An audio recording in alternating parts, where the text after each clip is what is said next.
fiz um curso de pós-graduação na Fundação Escola de Sociologia e Política, e o meu tema, por coincidência, tinha sido a democratização do mundo árabe. Eu tinha estudado o Egito e o Kuwait, em comparação.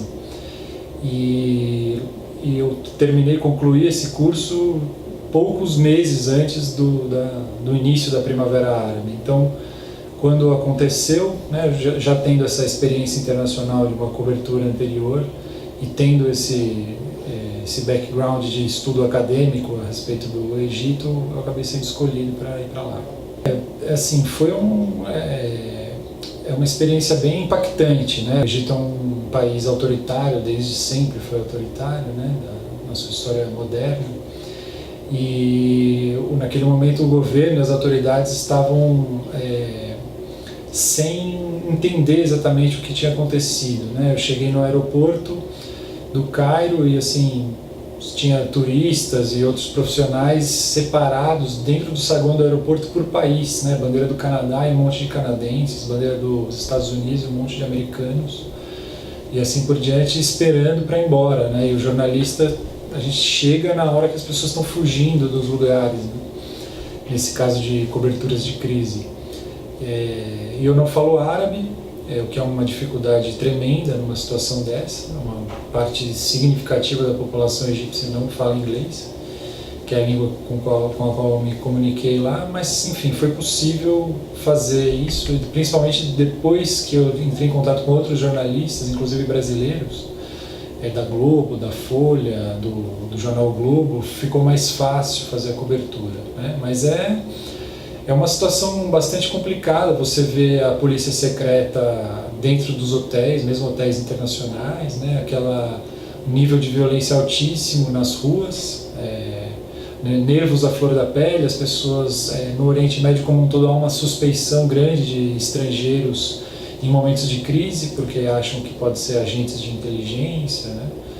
E as pessoas na rua houve uma questão interessante que, no caso específico do Egito, a ocupação da Praça Tahrir pelos manifestantes, ela fez com que o governo buscasse intimidar as pessoas atacando os bairros onde as pessoas moravam. Então, diversos criminosos condenados foram soltos da cadeia para cometer crimes com essa missão nos bairros, para fazer com que as pessoas voltassem para os seus bairros. Só que o que aconteceu?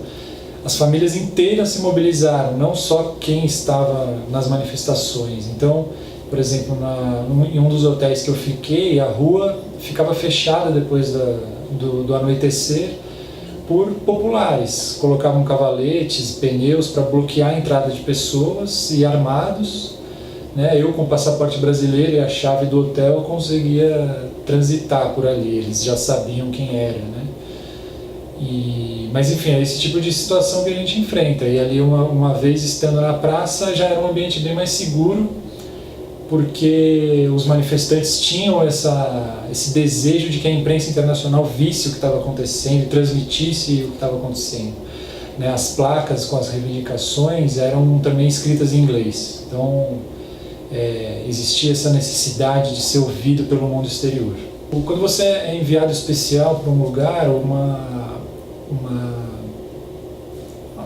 pessoa, uma funcionalidade que te ajuda muito é ter um contato local. E no meu caso, uma colega de redação da época tinha feito um curso da Reuters, ela conhecia um jornalista egípcio que estava no Egito naquele momento. Então ele foi fundamental para me passar o contato das pessoas com as quais eu gostaria de falar, também de dar dicas, né? Por exemplo, em tal dia não vá para a praça, porque hoje pode ser que seja violento. Eu recebi essas dicas e de fato aconteceu isso, né? Foi um dos dias, vocês podem até ver no YouTube, um dia o ataque dos camelos. Se vocês fizerem essa busca em inglês no YouTube, vocês vão ver que homens montados em camelos e cavalos invadiram a praça para tentar dispersar a multidão. De novo, eram pessoas pagas pelo governo, né? Mas não deu certo naquele momento. E foi um dia de extrema violência, porque na praça também ela estava cercada por pessoas, né? Por manifestantes, né? Quem fazia a segurança da praça, no caso do Egito, eram as torcidas organizadas. Então, dos times do Egito que são antigas, né? E tem um histórico de confronto com a polícia, sabem confrontar com uma polícia extremamente violenta, que é o caso do Egito. Então eles fizeram isso. Mas enfim, o contato com os jornalistas se restringia a ou ir para a praça junto, por uma questão de segurança, ou depois, no final do dia, conversar e trocar ideias e trocar experiências, né? As matérias mesmo é difícil você fazer em conjunto, porque existe uma concorrência, ainda que seja um local de risco, é possível fazer as matérias de forma individual, até porque é difícil um jornal publicar uma matéria que vai sair em outro, né? Cada estado no Oriente Médio tem a sua história específica, né? Mas uma parte significativa deles tem como origem a queda do Império Otomano no fim da Primeira Guerra Mundial. Eu avalio que é impossível você entender qualquer problema do Oriente Médio sem estudar a história e sem estudar a história do Império Otomano, né? E o final, principalmente o final do Império Otomano. Então, houve uma descolonização, né, já mais para frente, ali nos anos 40 e tal. E depois dessa descolonização, basicamente todos os estados tiveram como a elite política era uma elite política autoritária, seja ela militar, seja ela monárquica ou seja ela civil, né? O caso é que é uma região, por questões históricas, por questões geográficas, é uma região onde a democratização é extremamente difícil, né? A gente viu, fala-se, né, academicamente, de 3 ondas de democratização. A gente viu a Ásia se democratizar, a América Latina se democratizar, a África subsaariana se democratizar, mas no Oriente Médio esse é um problema ainda extremamente grave, extremamente complexo. A questão do petróleo, a questão comercial, o canal de Suez, é uma rota comercial extremamente importante, onde há interesses geopolíticos de todas as grandes potências, China, Rússia, Estados Unidos, a Europa e as próprias potências locais, Egito, Arábia Saudita, Irã, Turquia, né? Então, essa é basicamente a história em comum, se a gente pode dizer. No caso da mídia, o que acontece? A mídia sempre foi uma ferramenta importantíssima para esses governos autoritários, no caso do Oriente Médio. No caso do Egito, por exemplo, o Egito, depois que se tornou uma república, em 1952, foi governada por militares desde o início, né, até hoje. O único interlúdio foi a primeira eleição democrática do país, em 2012, que o governo foi derrubado em 2013 por um militar. Então, o primeiro presidente do Egito era o Nasser, que usava muito a mídia, na época o rádio e a televisão, para levar suas ideias e suas políticas para o resto do mundo árabe, né? E isso foi feito por todos os países da região. Todos os países da região usaram muito intensamente a mídia, né? A partir dos anos 90, o que a gente teve foi uma espécie de uma revolução nessa região, com o advento das TVs por satélite, né? Você pega hoje capitais do mundo árabe, por exemplo, Cairo ou mesmo Damasco, ainda que a cidade esteja muito destruída por conta da guerra civil na Síria, você vê aqueles discos de antenas parabólicas assim, forrado, né? A cidade inteira forrada com aquilo. É extremamente importante. No caso do Irã, por exemplo, a antena parabólica é proibida, né? É proibido ter antena parabólica no Irã. Por quê?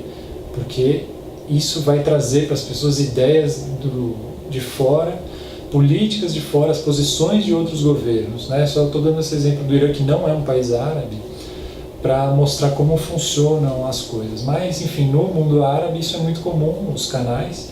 Então você teve floresceram uma série de canais assim, de entretenimento, religiosos principalmente, né? Mas também noticiário. E isso foi extremamente isso é importante, foi importante no caso da Primavera Árabe, como você perguntou, para criar um espaço público, uma opinião pública árabe, vamos dizer assim. Né? Então, pregadores, por exemplo, da Síria, que falavam num canal e essa pregação era distribuída para a região toda, ou do Egito, ou do Líbano, enfim, foi algo comum. Ainda nesse uso político da imprensa, você tem como grande exemplo a Al Jazeera, que é uma emissora do Catar, que é um país minúsculo, mas que tem vamos dizer, um soft power, que é um termo das relações internacionais extremamente efetivo, e a mídia, a Al Jazeera tem um papel determinante nisso, né, para levar, de novo, a Al Jazeera é uma empresa, uma emissora de televisão moldada na BBC britânica, que enfim, é uma emissora ocidental, é uma emissora com independência do governo, mas que faz um jornalismo de bastante qualidade. No caso da Al Jazeera, ela também faz um jornalismo de muita qualidade, mas alguns dos programas, principalmente no canal árabe, não no canal inglês, no canal árabe são evidentemente favoráveis ao governo do Catar, levam para o exterior a mensagem do governo do Catar. Então, para resumir, os países do Oriente Médio, os países árabes, eles têm uma história em comum. A partir dos anos 90, você tem o advento das antenas parabólicas, né, dos canais via satélite, que criam um espaço público árabe, uma opinião pública árabe que transcorre por todos os países, e que quando acontecem os protestos da Primavera Árabe, de fato são determinantes para fazer os eventos chegarem a todas as pessoas, né? E de alguma forma, aí é um pouco mais difícil falar, mas inspirar que, por exemplo, os egípcios façam a mesma coisa que os tunisianos estavam fazendo, que os sírios façam a mesma coisa que os egípcios e assim por diante, né? Então acho que é inegável o papel da mídia tradicional, televisão, rádio, nisso. Depois dessa revolução dos anos 90, que a gente pode chamar de revolução, claro, informalmente, né, das TVs via satélite,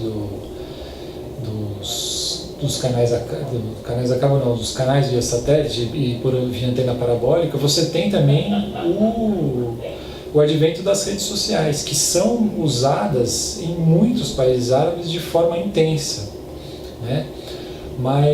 E que elas tiveram um papel assim, determinante no ocorrido. No caso específico do Egito, manifestações de ocupação eram proibidas quando aconteceu a Primavera Árabe, né? Eram proibidas pelo governo, reunião pública era proibida.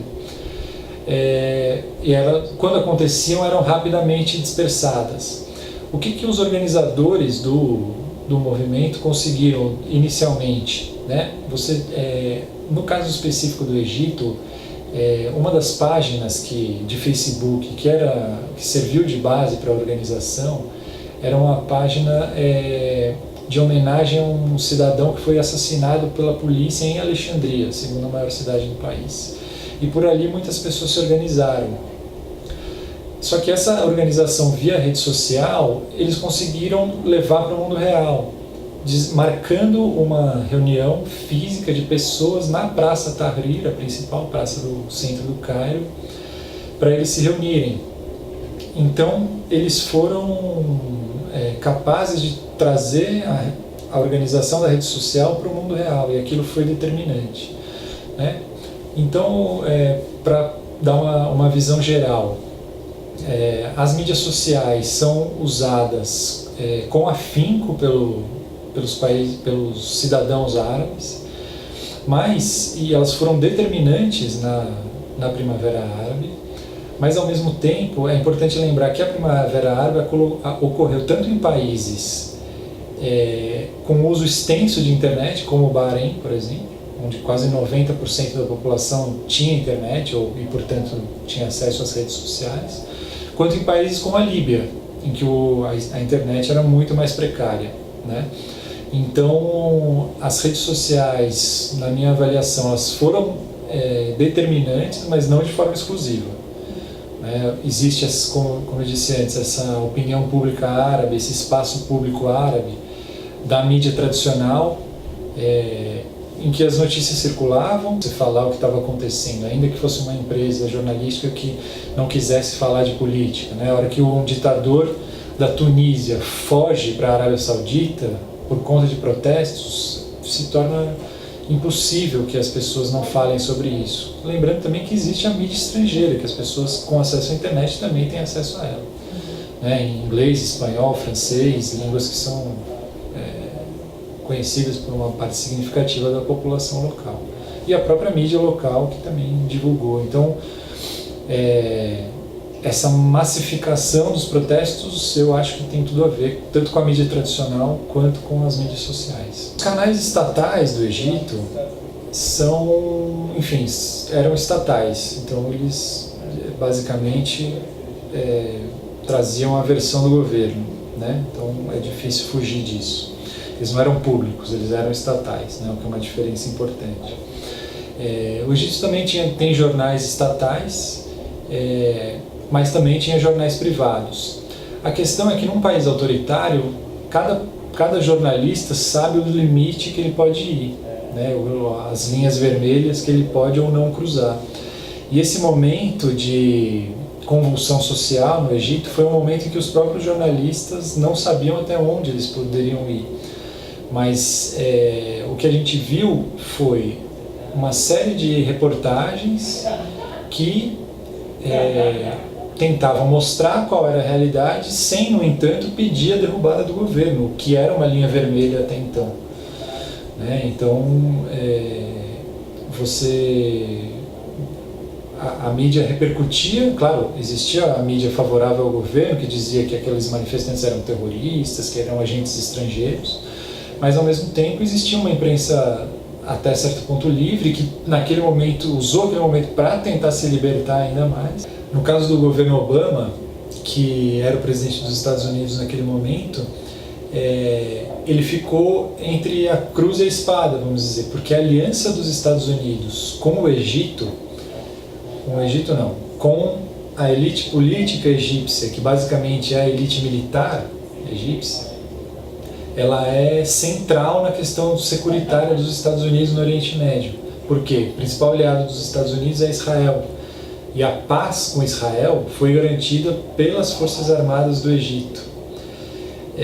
Então esse é um interesse, continua sendo, mas naquele momento era um interesse decisivo dos Estados Unidos. Só que o Obama, ele subiu ao poder defendendo firmemente os valores democráticos que ele acreditava.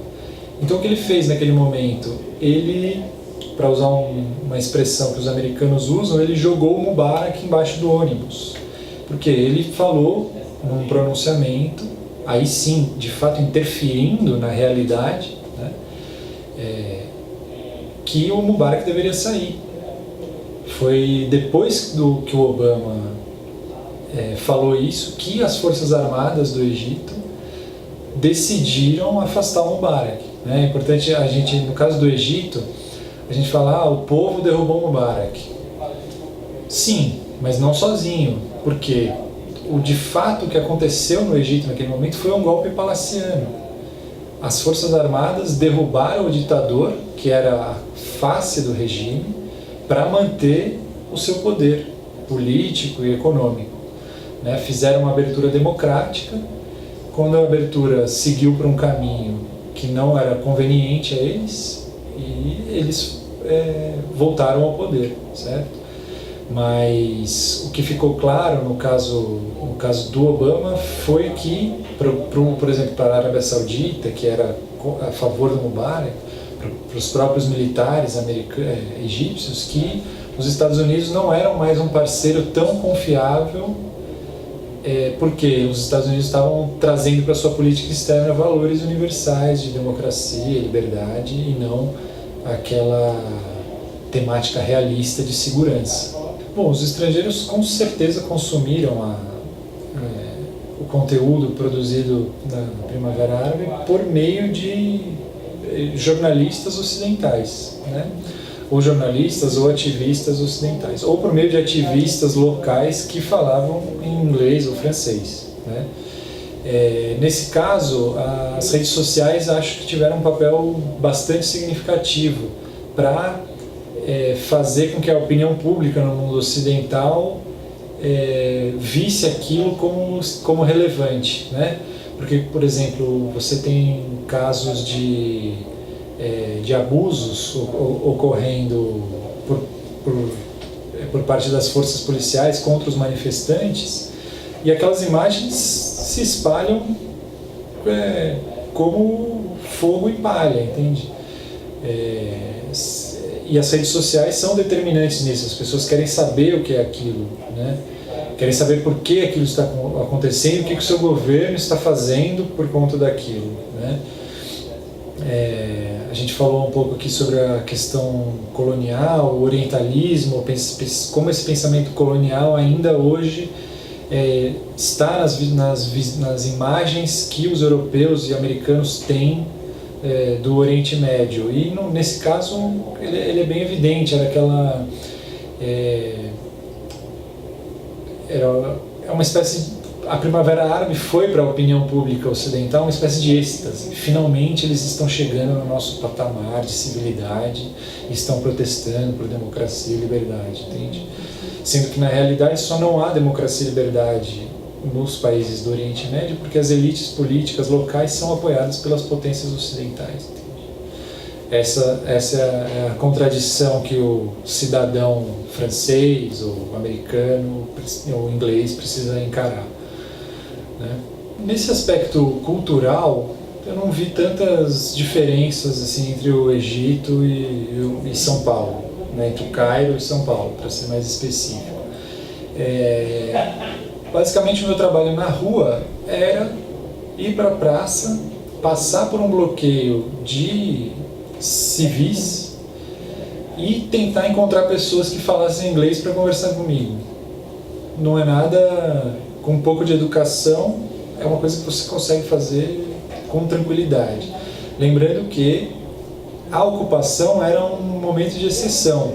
Você chegar com uma câmera e um microfone hoje no Cairo, sair entrevistando as pessoas na rua, não é uma coisa simples de ser feita.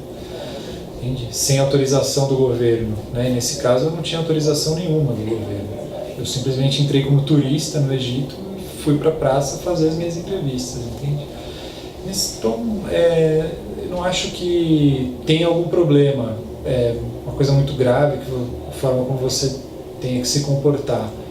É uma questão de educação e conversar com as pessoas, fazer perguntas sem dirigir qual é a resposta que você quer. Acho que a pergunta que eu mais fiz quando eu estive lá é o que você acha que vai acontecer e depois o que você acha que deveria acontecer e o que vai acontecer depois que o Mubarak cair, porque a maior parte das respostas era essa: queremos o fim do regime, né? Então o fim do regime simbolizado pela queda do Mubarak, a maioria das respostas era essa. Mas e aí, o que deve acontecer? E aí as respostas variavam, né? Deve ter eleição, deve ter um período de transição, enfim. Basicamente as pessoas, o que motivou a Primavera Árabe foi uma sensação de desespero com uma série de coisas. Uma economia precária, um autoritarismo crescente, né, e a falta de perspectiva de futuro. Isso levou as pessoas para a rua, um desespero com tudo isso, né? Então naquele momento elas estavam desesperadas e a única coisa que elas conseguiam ver na frente era a queda do governo. É um sentimento que é conhecido pelos brasileiros também. Em junho de 2013, em larga medida, o sentimento na rua era esse: fora todos, né? Aqui a gente não tem um ditador para tirar, mas a gente tem um sistema político, e esse sentimento que se iniciou em 2013 até hoje, 2018, está presente, né? Muita gente foi para as urnas com esse sentimento de fora todos, fora o sistema, abaixo o sistema.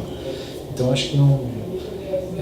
claro, são histórias diferentes, instituições diferentes, mas em alguma medida há uma coincidência das demandas das pessoas.